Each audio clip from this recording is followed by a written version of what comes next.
Hello दोस्तों, कैसे हैं आप सब। उम्मीद करता हूं आप सभी लोग अच्छे होंगे। दोस्तों एक बार फिर से स्वागत है आप सभी का RB tuition classes YouTube channel पर। दोस्तों आज की ये वीडियो हमारी होने वाली है गवर्नमेंट टीचर के ऊपर, यानी कि गवर्नमेंट टीचर कैसे बने। आज की इस वीडियो में हम जानने वाले हैं ऑल अबाउट गवर्नमेंट टीचर, है ना। जो गवर्नमेंट टीचर होते हैं क्लास 10th के, क्लास 12th के, प्राइमरी टीचर, है ना। प्राइमरी टीचर किसे कहते हैं, टीजीटी, पीजीटी, है ना। तो वो सारी चीज़ें हम जानने वाले हैं आज की इस वीडियो में। पूरा बेसिक से एडवांस तक सब कुछ बता दूंगा विद नोट्स, है ना। नोट्स के थ्रू मैं आपको समझाने की कोशिश करूंगा, क्योंकि यूट्यूब पर इस तरह से किसी ने भी नहीं समझाया है। तो आपको करना क्या है, इस वीडियो को शुरू से एंड तक कंप्लीट देखना है, जिससे कि आपको पता लग पाए कि हम जो है गवर्नमेंट टीचर कैसे बन सकते हैं, क्या क्या एलिजिबिलिटी होती है, कितनी सैलरी होती है और किस तरह से ये प्रोसेस होता है पूरा, है ना। वो सारी चीज़ें आपको बताने वाले हैं। तो इस वीडियो को ज़्यादा से ज़्यादा शेयर कीजिएगा, लाइक कीजिएगा और चैनल को सब्सक्राइब कीजिएगा। ओके, तो चलिए दोस्तों हम समझते हैं कि गवर्नमेंट टीचर कैसे बनते हैं। तो देखिए कक्षा 10वीं और 12वीं को पढ़ाने वाले, है ना, जो कक्षा 10वीं और 12वीं को जो पढ़ाते हैं, है ना, गवर्नमेंट टीचर, तो उन्हें हम क्या कहते हैं, टीजीटी कहते हैं। टीजीटी की फुल फॉर्म आपको याद रखना है, trained graduate teacher, trained graduate teacher कहते हैं। यानी कि जो कक्षा 10वीं और कक्षा 12वीं को पढ़ाने वाले गवर्नमेंट टीचर होते हैं वो टीजीटी टीचर कहलाते हैं, है ना। टीजीटी यानी ट्रेंड ग्रेजुएट टीचर कहते हैं। इसके लिए आपको क्या करना पड़ेगा, देखिए इसके स्टेप्स लिखे हैं ना। फिर इसके बाद जानेंगे पीजीटी टीचर बनने के लिए क्या करना पड़ेगा। तो बहुत ही आसान तरीके से मैं आपको समझा दूंगा कि आपको किस तरह से गवर्नमेंट टीचर बनना है, क्या क्या आपको पढ़ाई करनी है, वो सारा कुछ आपको बताऊंगा, कितनी फीस लगती है ना। तो देखिए स्टेप्स आपको जान लेने हैं। सबसे पहला हमारा स्टेप होने वाला है भैया ग्रेजुएशन का, है ना। ग्रेजुएशन का सही चुनाव करें, क्योंकि काफ़ी लोग ये गलती कर ही देते हैं। वो टीचर तो बनना चाहते हैं गवर्नमेंट, लेकिन उन्हें यही नहीं पता होता है कि हम ग्रेजुएशन में क्या सब्जेक्ट चुने, है ना। तो ग्रेजुएशन का सही चुनाव करना है आपको। अगर आप पीसीएम में किसी एक सब्जेक्ट का टीचर बनना चाहते हो, है ना, अगर आप मान लीजिए फिजिक्स के टीचर बनना चाहते हो या फिर केमिस्ट्री के या फिर मैथमेटिक्स के टीचर बनना चाहते हो, तो आपको करना क्या है, किसी एक सब्जेक्ट का टीचर बन सकते हो। तो आपको करना है क्या, बीएससी पीसीएम करना है ना, बीएससी पीसीएम करना है। अब देखिए बीएससी पीसीएम करेंगे तब भी चलेगा, और बीएससी ऑनर्स, देखिए बीएससी दो तरह की होती हैं, एक बीएससी जनरल और एक बीएससी ऑनर्स, है ना। तो बीएससी ऑनर्स में क्या होता है, आप एक सब्जेक्ट पढ़ते हो, और बीएससी में क्या होता है, जो जनरल होती है उसमें 3 सब्जेक्ट होते हैं, जो कि मैं मेन सब्जेक्ट की बात कर रहा हूँ, है ना। इसके अलावा भी 2-3 सब्जेक्ट होते हैं, बट मैं मेन सब्जेक्ट की बात कर रहा हूँ। तो बीएससी ऑनर्स करेंगे तो ज़्यादा बेटर रहेगा, एंड बीएससी पीसीएम करेंगे तो क्या बेनिफिट्स हैं वो भी मैं आपको बताऊंगा। देखिए मान लीजिए आपको फिजिक्स का टीचर बनना है, तो आपको करना क्या है, आप बीएससी जनरल भी कर सकते हो किसमें, पीसीएम में, या फिर आप चाहें तो बीएससी ऑनर्स फिजिक्स भी कर सकते हो, क्योंकि आप फिजिक्स के टीचर बनना चाहते हो। ठीक उसी प्रकार अगर आप केमिस्ट्री के टीचर बनना चाहते हो, है ना, 10वीं 12वीं को केमिस्ट्री पढ़ाना चाहते हो, तो आपको करना क्या है, बीएससी जनरल पीसीएम कर सकते हो, या फिर बीएससी ऑनर्स केमिस्ट्री कर सकते हो, क्योंकि आपको केमिस्ट्री का टीचर बनना है। अब ऐसा पॉसिबल नहीं है कि आपने बीएससी पीसीएम बीएससी ऑनर्स कर लिया किसमें, बीएससी ऑनर्स फिजिक्स में कर लिया, और आप चाहते हो कि मैं मैथमेटिक्स का टीचर बन जाऊं, तो ऐसा पॉसिबल नहीं है। इस बात को आप अपने दिमाग में फिट कर लें, है ना। तो ये मैंने आपको बता दिया, आप ग्रेजुएशन का सही चुनाव करना है आपको। देखिए सबसे बेस्ट तरीका मैं आपको बताऊं ना, तो वो है बीएससी जनरल कर लीजिए पीसीएम में। क्यों कर लीजिए, इसके बेनिफिट्स मैं आपको बताता हूं। देखिए ग्रेजुएशन का सही चुनाव आपको करना है, तो अगर आप पीसीएम के टीचर बनना चाहते हो किसी एक सब्जेक्ट का, तो आपको करना क्या है, बीएससी जनरल करना है, जो कि बीएससी पीसीएम कहते हैं, है ना। बीएससी पीसीएम करें, और इसके फायदे बहुत ज़्यादा होते हैं, है ना। इसके ज़्यादा फायदे हैं, कैसे, क्योंकि देखिए अगर हम जो है बीएससी ऑनर्स मैथमेटिक्स करते हैं, है ना, बीएससी मैथमेटिक्स ऑनर्स करते हैं, तो ऐसे में होता क्या है, हमें बीएड में भी मैथ्स लेना पड़ेगा, है ना। बीएड में भी मैथ्स लेना पड़ेगा। अब देखिए स्टेप्स क्या होते हैं, सबसे पहले आपके पास ग्रेजुएशन हो, है ना, फिर उसके बाद आपको बीएड करना है। देखिए बीएड करना जरूरी है, इसकी फुल फॉर्म होती है बैचलर ऑफ एजुकेशन, है ना, बैचलर ऑफ एजुकेशन। तो यहाँ पर मैं बात करूँ बीएड तो कंपलसरी है। अगर आपने बीएससी कर ली, एमएससी कर ली, लेकिन बीएड नहीं किया है, तो आपके पास लाइसेंस नहीं है एक टीचर होने का। तो आपके लिए बीएड करना बहुत ही अनिवार्य है। अगर बीएड नहीं करेंगे तो आप टीचर नहीं बन सकते हो, यानी कि आपको जो है प्राइवेट कॉलेजेस में भी नहीं लेंगे टीचर के तौर पर, है ना। तो आपको बीएड करना तो कंपलसरी है ही, है ना। तो इसीलिए मैं आपको बोल रहा हूँ, अगर देखिए अगर आप बीएससी पीसीएम करते हैं तो इसके बहुत ज़्यादा फायदे क्यों हैं, क्योंकि देखिए अगर हम बीएससी ऑनर्स मैथमेटिक्स करते हैं तो हम जो है बीएड में भी मैथ्स लेना पड़ेगा, है ना, और मैथ के ही हम क्या बन पाएंगे, टीचर बन पाएंगे, है ना। ये ध्यान दीजिएगा, ये हम बात कर रहे हैं बीएससी पीसीएम लेने के फ़ायदे की। जबकि हम बीएससी जनरल करते हैं यानी कि बीएससी पीसीएम करते हैं तो इसके बहुत ज़्यादा बेनिफिट क्यों हैं, क्योंकि इसके बाद हम बीएड में पीसीएम में से किसी भी सब्जेक्ट का चुनाव कर सकते हैं। देखिए कितनी अच्छी बात है। यानी कि आपने अगर बीएससी पीसीएम कर रखा है ना, अब वहाँ से आपको बीएससी पीसीएम आपने कर लिया, फिजिक्स केमिस्ट्री मैथमेटिक्स सब आपने पढ़ा है, अब आप बीएड करने जा रहे हो। तो बीएड करने जाएंगे तो वहाँ पर आपके पास 3 ऑप्शन होंगे, 3 रास्ते होंगे।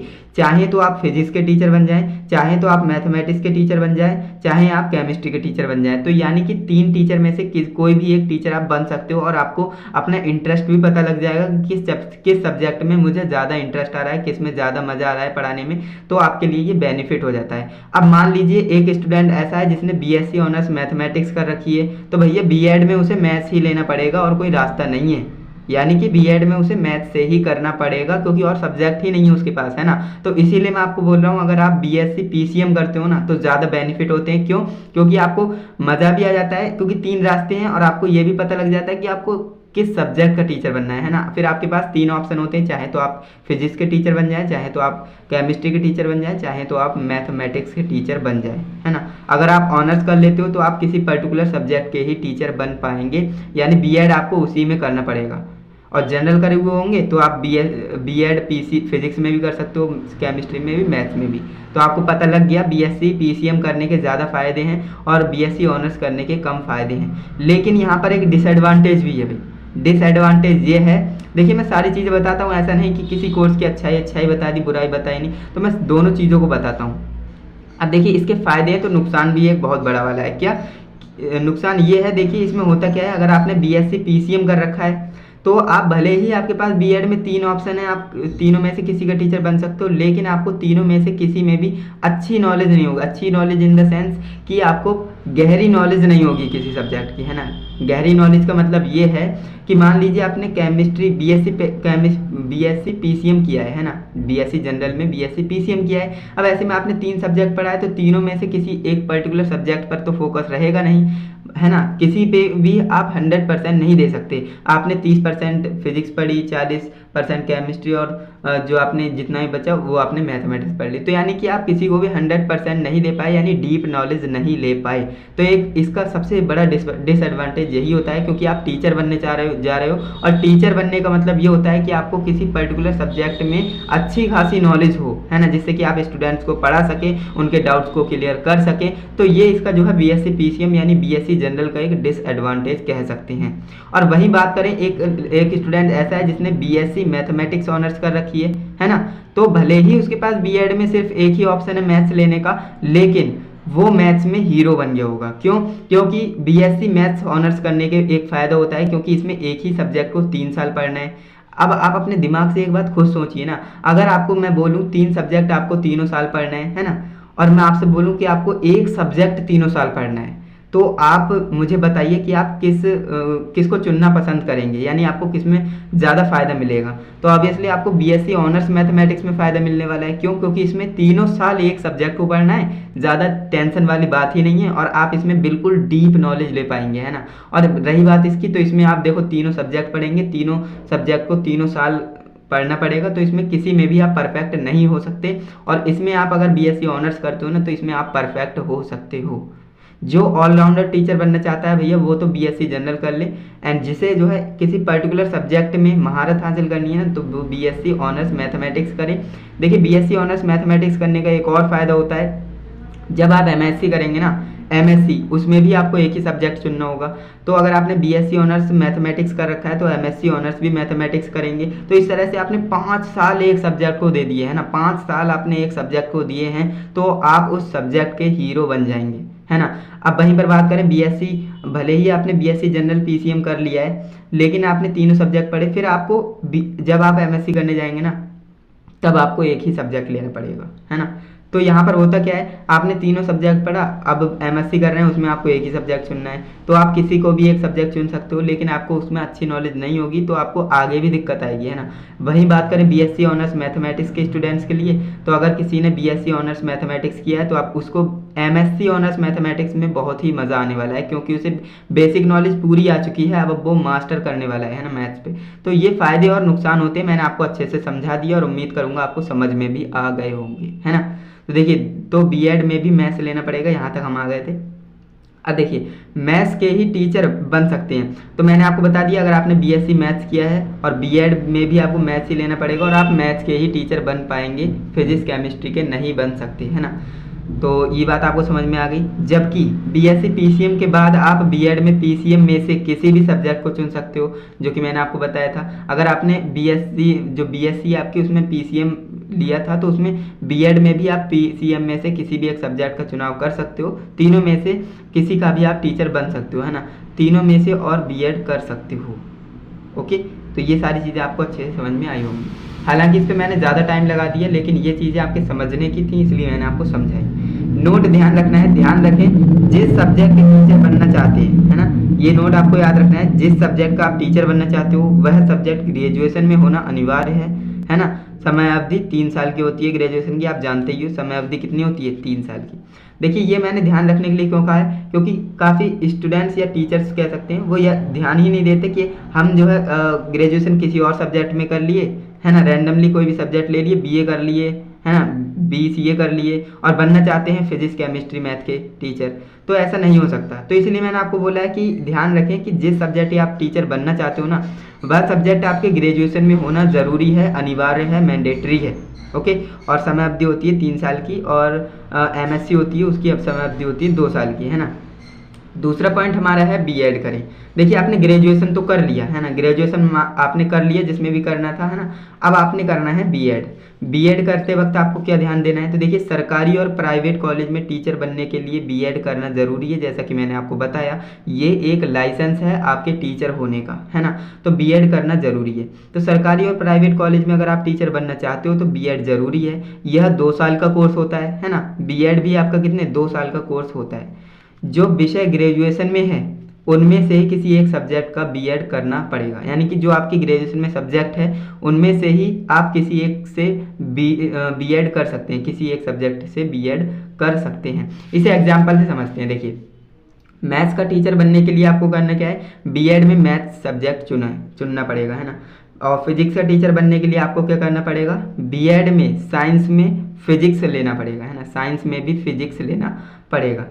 केमिस्ट्री का टीचर बनना चाहते हैं तो केमिस्ट्री का टीचर बनने के लिए आपके पास जो है B.Ed में साइंस, यानी साइंस में केमिस्ट्री होना चाहिए, है ना, B.Ed में साइंस में केमिस्ट्री चुनना पड़ेगा। क्लियर है? मुझे उम्मीद है ये सारी चीज़ें आपको समझ में आ रही होंगी, है ना। इसके बाद हम बात करते हैं भाई, CTET टेट एग्जाम पास करें। देखिए, गवर्नमेंट टीचर बनने की बात कर रहे हैं, इतना अगर आप कर लेते हो ना B.Ed तक बस, तो आप जो है प्राइवेट के लिए तो एलिजिबल है, लेकिन आप गवर्नमेंट के लिए एलिजिबल नहीं है। उसके लिए आपको करना क्या है, CTET या टेट जैसे एग्जाम को आपको पास करना पड़ेगा। तो देखिए, CTET या टेट जैसे एग्जाम को पास करें।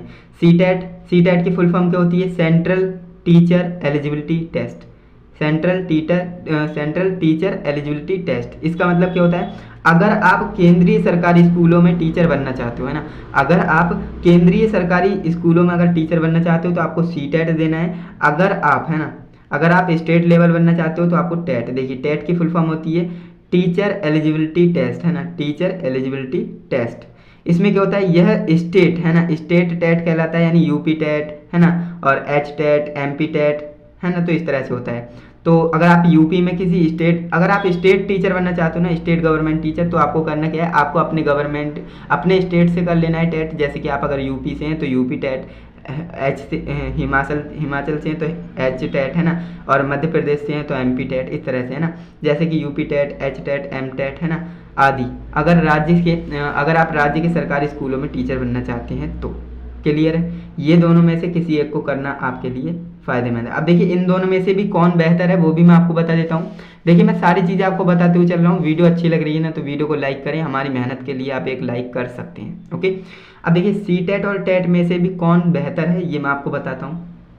पहले CTET करना चाहिए, इसके बाद उसको पास, उसके बाद, है ना, देखिए, उसके बाद होगा, यहाँ पर ध्यान देंगे, पहले सी टेट करना चाहिए, उसके बाद यूपी टेट करना चाहिए, यानी कि स्टेट है ना, यूपी नहीं लगाएंगे स्टेट लगाएंगे, क्योंकि ज़रूरी नहीं आप यूपी से ही, आप किसी और स्टेट से भी हो सकते हैं ना। तो यहाँ पर आप मैं बता रहा हूँ कौन बेहतर है। तो देखिए सबसे पहले आपको करना क्या है, सी टेट करना है, सी टेट करना चाहिए, और उसके बाद आपको स्टेट टेट करना चाहिए, है ना, उसके अपने राज्य में टीचर बनने के लिए, है ना। देखिए अगर आप सी टेट कर लेंगे ना, तो इससे होगा क्या, जो सेंट्रल लेवल पे टीचर की वैकेंसीज आएंगी उसमें आप एलिजिबल हो जाएंगे अप्लाई करने के लिए, है ना। अगर मान लीजिए आपने जो है बीएड के बाद यूपी टेट कर रखा है, तो भैया जब तक यूपी में गवर्नमेंट टीचर की वैकेंसी नहीं आएंगी, आप बेरोजगार बैठे रहेंगे, है ना, ऐसे ही बैठे रहेंगे खाली।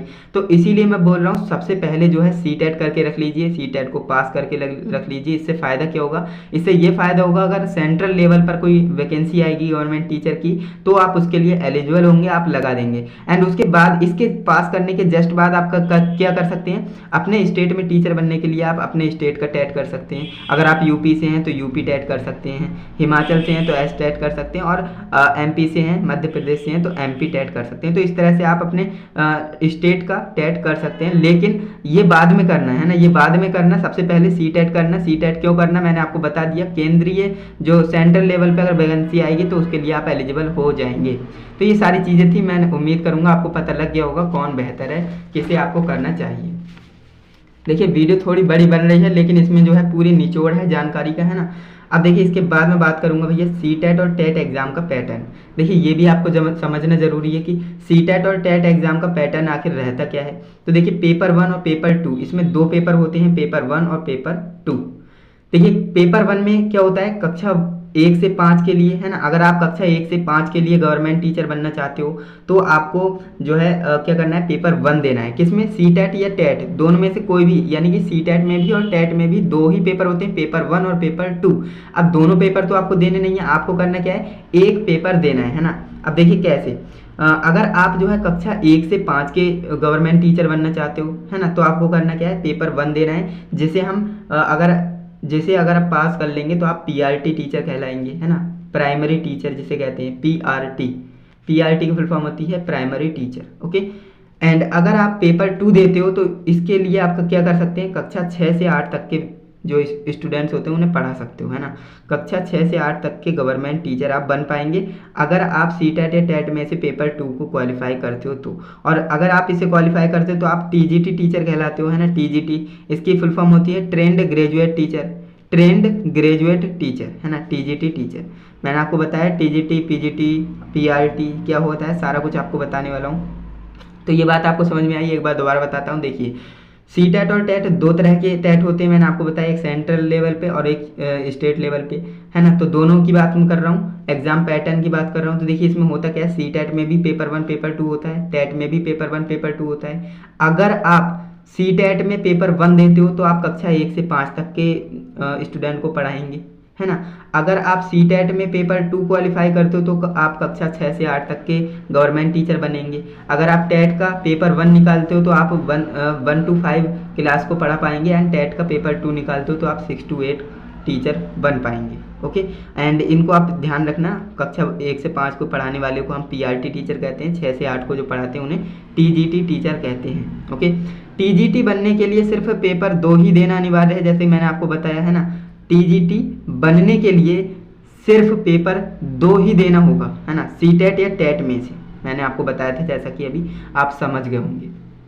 इसके बाद मैं आगे बढ़ता हूँ। इसके बाद चौथा नंबर हमारा प्रोसेस है, स्टेप है, जो कि है टीजीटी एग्जाम दें। अब देखिए टीजीटी एग्जाम आप देंगे। अब देखिए यहाँ तक तो आप टीचर बनने के लिए एलिजिबल हुए हैं, है ना। देखिए आप बीएड कर लेते हैं ना, तो आप प्राइवेट के लिए एलिजिबल हो जाते हैं, प्राइवेट में जाएंगे, बीएड दिखाएंगे और आप वहाँ पर किसी भी मतलब क्लास को पढ़ा सकते हैं, जो आपने बीएड कर रखा होगा, है ना, क्लास 10 12 को पढ़ा सकते हैं। अब बात करते हैं अगर आपको गवर्नमेंट टीचर बनना है, उसके लिए आप एलिजिबल नहीं होते हैं बीएड के बाद, उसके बाद आपको सी टेट या टेट में से निकालना पड़ता है किसी एक को, है ना। मान लीजिए आपने सी टेट या टेट में से किसी एक को निकाल लिया तो आप एलिजिबल हुए हैं सिर्फ, है ना।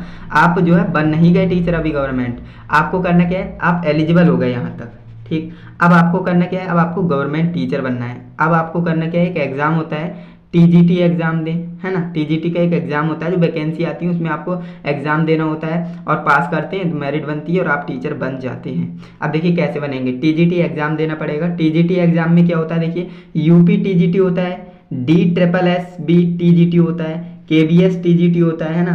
अब ये सारी चीज़ें आपको समझना जरूरी है। ये TGT एग्जाम के नाम है ना। वैकेंसी आती है तो इनके ऑफिशियल वेबसाइट पर आप जाएंगे तो मिल जाएगी। यूपी TGT की वैकेंसी आएगी तो आप इसमें भर सकते हैं। क्यों? क्योंकि आपके पास BSc MSc है तो सही, B.Ed तो है ही, और TGT CTET और PTET भी आपने कर रखा है तो आप जो है इन सब के लिए एलिजिबल हैं। आप यूपी TGT कर सकते हैं, DSSB TGT कर सकते हैं, या फिर KBS TGT कर सकते हैं, है ना। यानी एग्जाम वैकेंसी आएगी तो आप फॉर्म भरने के लिए एलिजिबल होंगे, है ना। जिस विषय का टीचर बनना चाहते हैं उसी का TGT एग्जाम दें। अब मान लीजिए आप फिजिक्स का टीचर बनना चाहते हैं तो फिजिक्स का TGT आपको एग्जाम देना पड़ेगा। तो इस तरह से होता है जी। क्लियर है? बिल्कुल। अब देखिए एलिजिबिलिटी फॉर TGT एग्जाम। अब एलिजिबिलिटी की बात कर लेते हैं। तो मैंने आपको बता ही दिया, मैंने कहा कि सबसे पहले आपके पास ग्रेजुएशन होना जरूरी है, फिर B.Ed होना जरूरी है संबंधित विषय में जिसका आप टीचर बनना चाहते हो। इसके बाद CTET या TET पास होना चाहिए, है ना। तब आप क्या हो जाएंगे, एलिजिबल हो जाएंगे TGT एग्जाम के लिए। देखिए मैं बिल्कुल बेसिक से आपको बता रहा हूँ। अगर आपको प्राइवेट का टीचर बनना है तो आप यहाँ तक एलिजिबल हैं, है ना। अगर आपको गवर्नमेंट टीचर बनना है तो आप यहाँ तक एलिजिबल हैं। अगर आपको गवर्नमेंट टीचर बनना है, एलिजिबल बोल रहा हूँ, अगर आपने ये एग्ज़ाम भी निकाल दिया जो अब मैं आपको एग्ज़ाम बता रहा हूँ TGT एग्ज़ाम, ये निकाल दिए तो आप जो है गवर्नमेंट टीचर बन जाएंगे। क्लियर है? ये सारी चीज़ें आपको समझ में आ रही होंगी, ज़्यादा टाइम देने की ज़रूरत नहीं है। अब देखिए 5वां स्टेप हमारा आता है जो कि लास्ट स्टेप है, सरकारी वैकेंसी का इंतजार करें, है ना। जो गवर्नमेंट के थ्रू वैकेंसीज आएंगी उनका आपको वेट करना पड़ेगा और अप्लाई करना पड़ेगा, है ना। गवर्नमेंट जो भी वैकेंसी निकालेगी टीचर की, है ना, मैंने आपको बता दिया यूपी TGT, DSSB TGT और KBS TGT, है ना। तो इस तरह से जो है वैकेंसीज आएंगी, आपको करना क्या है, सरकारी वैकेंसीज का इंतजार करना है और अप्लाई करना है। जैसे ही वैकेंसी आएगी आप अप्लाई करेंगे, है ना। और इसकी जो वैकेंसी है लगभग 2 से 3 साल, है ना, इसके बाद ही आती है, और 5 से 10 साल बाद भी इसकी वैकेंसीज आती है। वो कभी कभी वेरी कर जाता है ना, तो ध्यान रखिएगा।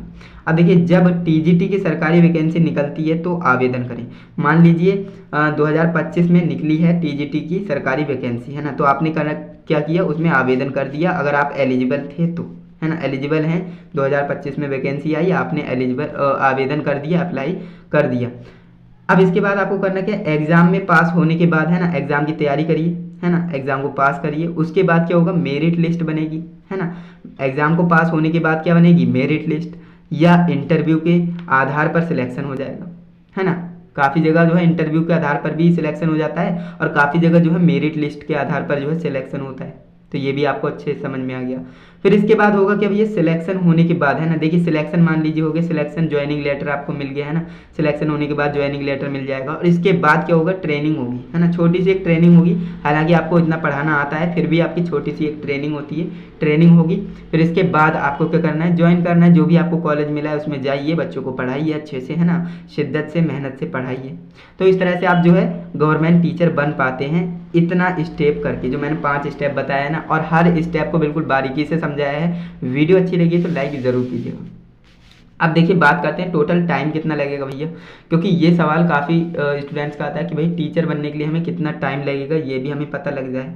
तो देखिए टोटल टाइम आपको कितना लगने वाला है। अगर आप BSc PCM करते हो तो आपको 3 साल लगेगा, BSc ऑनर्स करते हो तब भी आपको 3 साल ही लगेगा। क्लियर है? यानी ग्रेजुएशन करेंगे तो 3 साल लगेगा, B.Ed करेंगे तो 2 साल लगेगा। B.Ed कितने साल का होता है, 2 साल का होता है, तो B.Ed करेंगे 2 साल हो गया। एंड CTET या TET में से किसी को भी क्वालिफाई करेंगे तो देखिए इसमें आपको करना क्या रहता है, 3-6 महीने में भी आप क्वालिफाई कर सकते हो। और देखिए सबसे बेस्ट तरीका क्या है, इसको आप B.Ed के बाद ना करें तो बेहतर है। क्यों? क्योंकि जब आप B.Ed में एडमिशन ले लेते हो ना तो इन एग्जाम को क्वालिफाई करने के लिए एलिजिबल हो जाते हो। यानी B.Ed में एडमिशन ले लिया, आप पढ़ाई कर रहे हो B.Ed की, तो इसके साथ साथ आप इन दोनों एग्जाम को भी क्वालिफाई कर सकते हो। इससे क्या होगा, आपके 6 महीने बच जाएंगे, है ना। तो ये सारी चीज़ें होती हैं। इसके बाद आपने 6 महीने मान लीजिए इसमें लगा दिए, मैं ये मान के चलता हूँ आप B.Ed के बाद इसे कर रहे हो तो 6 महीने इसके हो गए। एंड इसके बाद TGT एग्जाम आपको निकालना पड़ेगा। तो TGT एग्जाम मैं मानता हूँ कि 6 महीने में आप निकाल सकते हो, तो 6 महीने में मैंने TGT एग्जाम को लगा दिया। अब आप टोटल देखेंगे तो गवर्नमेंट टीचर कितने साल में बनेंगे, 6 साल में बनेंगे, है ना। और कक्षा 6 से 8 तक के TGT टीचर बनेंगे। अगर आपको कक्षा 10वीं और 12वीं का बनना है तो PGT टीचर बनना पड़ेगा। अब देखिए PGT टीचर के बारे में मैंने शायद इसमें नहीं बताया तो मैं बता देता हूँ। PGT ये जिसे कहते हैं पोस्ट ग्रेजुएट टीचर, है ना, पोस्ट ग्रेजुएट टीचर। तो उसके लिए आपको क्या करना पड़ेगा, BSc आपने कर रखी है, इसके बाद आपको एमएससी और करना है, ठीक। एमएससी कर लेंगे तो आप पीजीटी टीचर बन पाएंगे, पोस्ट ग्रेजुएट टीचर, है ना, पोस्ट ग्रेजुएट टीचर, यानी आप कक्षा 10वीं और 12वीं को पढ़ा पाएंगे अगर आप एमएससी भी कर लेंगे तो। क्लियर है। तो ये सारी चीज़ें होती हैं। एंड जो आपकी एमएससी होती है ना वो 2 साल की होती है, तो 2 साल और ऐड कर दीजिए तो 8 साल हो गए, है ना, 8 साल हो गए। तो इस तरह से आप ये कर सकते हो। क्लियर है ये सारी चीज़ें। एंड इसके बाद अगर आप प्रोफेसर बनना चाहते हो, देखिए जब मैंने ये सारी चीज़ें बता दी, अब मैं लास्ट और बता देता हूँ। जो यूनिवर्सिटीज होती हैं, है ना, जो ग्रेजुएशन वाले स्टूडेंट्स को पढ़ाती हैं, पोस्ट ग्रेजुएशन वालों को पढ़ाती हैं, तो वो कौन होते हैं? प्रोफेसर कहलाते हैं, है ना, प्रोफेसर कहलाते हैं। वो टीचर नहीं होते, वो प्रोफेसर कहलाते हैं। अब प्रोफेसर बनने के लिए आपको क्या करना है? ग्रेजुएशन आपने कर रखी है, बीएड आपने कर रखा है, टीजीटी टेट निकाल रखा है, और टीजीटी एग्जाम तो आपको देना ही पड़ेगा। तो अगर आपने बीएससी कर रखी है, एमएससी भी कर रखी है, इसके बाद आपको एक और करना है जो कि होता है पीएचडी, है ना। क्या होता है? पीएचडी। पीएचडी जो आप देख लेना लगभग 4 साल की होती है। तो आपको करना क्या होगा? जो आपकी पीजीटी होती है, सॉरी क्या बोल रहा हूँ, जो आपकी पीएचडी होती है, सॉरी पीएचडी, है ना। तो पीएचडी भी आपको पास करनी पड़ेगी। आपको पर्टिकुलर सब्जेक्ट में ही पीएचडी करनी पड़ेगी, थोड़ा सा कंफ्यूज में। तो आपको करना क्या है? अगर आपने बीएससी फिजिक्स में करी है, एमएससी फिजिक्स में करी है, तो पीएचडी भी आपको किस में? फिजिक्स में करनी पड़ेगी। और इतना टाइम अगर आप दे देते हो ना किसी सब्जेक्ट को, तो ऐसे में करने पर क्या होगा? आप उस जो विषय है आपका उसमें ज्ञाता बन चुके होंगे, है ना, उसके बिल्कुल डीप नॉलेज आपके पास होगी। आप प्रोफेसर बन चुके होंगे, ग्रेजुएशन वाले स्टूडेंट्स को पढ़ा पाएंगे। तो पीएचडी करना इसलिए ज़रूरी है। और पीएचडी अगर आप कर लेते हो ना तो आपके नाम के आगे डॉक्टर लग जाता है। आपने देखा होगा डॉक्टर लगता है, तो हम पहले समझते थे कि डॉक्टर सिर्फ डॉक्टर के ही आगे लगता है ना, जो मेडिकल वगैरह पर रहते हैं उनके आगे डॉक्टर लगा होता है। लेकिन ऐसा ज़रूरी नहीं है। अगर आप टीचर हो, है ना, आपने पीएचडी कर रखी है किसी पर्टिकुलर सब्जेक्ट में, तब भी आपके नाम के आगे डॉक्टर लग जाएगा, है ना। तो ये सारी चीज़ें होती हैं। अगर आपको प्रोफेसर तक बनना है ना, प्रोफेसर बनना है, तो आपको टाइम तो बहुत लगने वाला है। मैं मान सकता हूँ कि 10 से 12 साल, है ना, 10 से 12 साल मैं मान सकता हूँ इतना टाइम आपको लगेगा एक प्रोफेसर बनने के लिए, है ना। तो ये सारी चीज़ें होती हैं। तो नोट आपको ध्यान रखना है, 5 से 10 साल बाद प्रमोशन होता है इसमें, है ना। ऐसा भी नहीं कि प्रमोशन नहीं होता है। तो अगर मान लीजिए आप बीएससी, बीएड और सीटेट या पीटेट के थ्रू जो है टीजीटी एग्जाम के थ्रू एक गवर्नमेंट टीचर बन गए, कक्षा 6 से 8, है ना, कक्षा 6 से लेकर 8 तक के आप टीचर बन गए मान लीजिए, तो 5 से 10 साल बाद आप जो है प्रमोशन हो जाएगा आपका, और आप जो है कक्षा 10वीं और 12वीं को पढ़ाएंगे। यानी टीजीटी से आप डायरेक्ट पीजीटी बन सकते हो, है ना, प्रमोशन के थ्रू बन सकते हो। आपको एमएससी करने की ज़रूरत नहीं होगी। क्लियर है। ये सारी चीज़ें होती हैं। तो ये सारी चीज़ें आपको ध्यान में रखनी है। एंड उम्मीद करूँगा आपको सारी चीज़ें अच्छे से समझा पाऊँगा। और ये सारे जो नोट्स हैं ये आपको मैं जो है अपने टेलीग्राम चैनल पर दे दूँगा, जो कि आरबी ट्यूशन क्लासेस है। वहाँ से जाकर आप इस पीडीएफ को डाउनलोड कर सकते हो। जहाँ पर भी आपको डाउट लगे ना, वहाँ पर आप मुझे जो है कमेंट करिएगा, मैं आपके कमेंट का आंसर कर दूँगा। ओके, तो उम्मीद करता हूँ आपको वीडियो अच्छी लगी होगी। अगर आपको वीडियो सच में अच्छी लगी है तो इस वीडियो को शेयर कीजिएगा अपने दोस्तों के साथ, है ना। और जो भी आप जिसको भी इस वीडियो की नीड है, ज़रूरत है, उसको इस वीडियो को शेयर करिएगा। चैनल पे नए हो तो सब्सक्राइब करिएगा। तो चलिए दोस्तों, हम मिलते हैं नेक्स्ट इंटरेस्टिंग इन्फॉर्मेटिव वीडियो के साथ। तब तक के लिए जय हिंद, वंदे मातरम।